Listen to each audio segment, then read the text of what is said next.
नमो नारायण भक्तों। गुरुवार का दिन बुद्धि, भाग्य और सुख समृद्धि के देवता बृहस्पति देव को समर्पित है।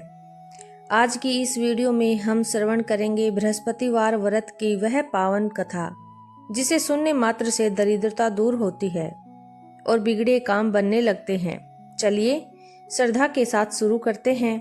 प्राचीन काल में एक बड़े प्रतापी और दानी राजा थे।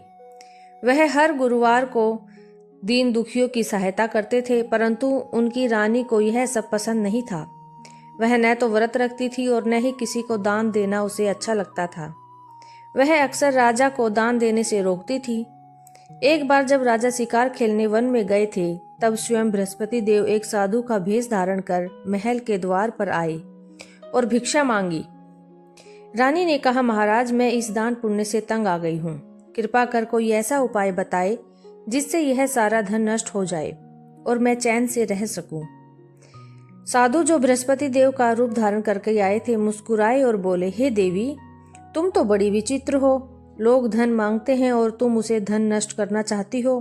खैर, यदि तुम्हारी यही इच्छा है तो आने वाले गुरुवार को घर को गोबर से लीपना, अपने केस को गुरुवार के घर को धोना और राजा को हजामत बनवाने को कहना। ऐसा 7 गुरुवार करने से तुम्हारा सारा धन नष्ट हो जाएगा। रानी ने वैसा ही किया। देखते ही देखते राजा का सारा खजाना खाली हो गया। महल की रौनक चली गई और राजा दाना दाने को मोहताज हो गया। तब राजा दूसरे देश में काम की तलाश में चले गए और एक लकड़हारे के रूप में जीवन व्यतीत करने लगे। राजा की एक दासी थी। वह बहुत दुखी थी। उसने साधु रूपी बृहस्पति देव से क्षमा मांगी और दरिद्रता दूर करने का उपाय पूछा।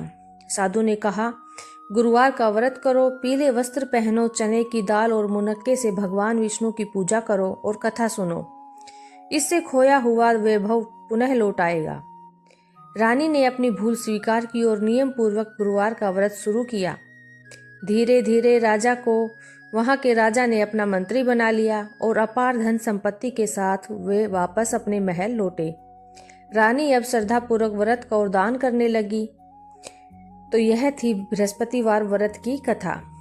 भक्तों, गुरुवार व्रत में कुछ नियम भी हैं जो अवश्य याद रखने चाहिए। आइए, नियम क्या है?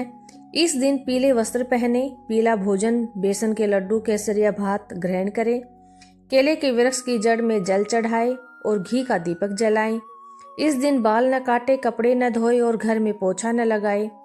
व्रत में नमक का सेवन नहीं करना चाहिए।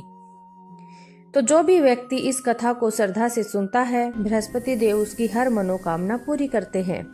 यदि आपको यह कथा पसंद आई हो तो वीडियो को लाइक करें और कमेंट में जय बृहस्पति देव लिखें। ऐसी ही व्रत कथाओं के लिए हमारे चैनल को सब्सक्राइब करें। बोलिए बृहस्पति देव महाराज की जय। मिलते हैं अगली कथा में। जब तक के लिए राधे राधे।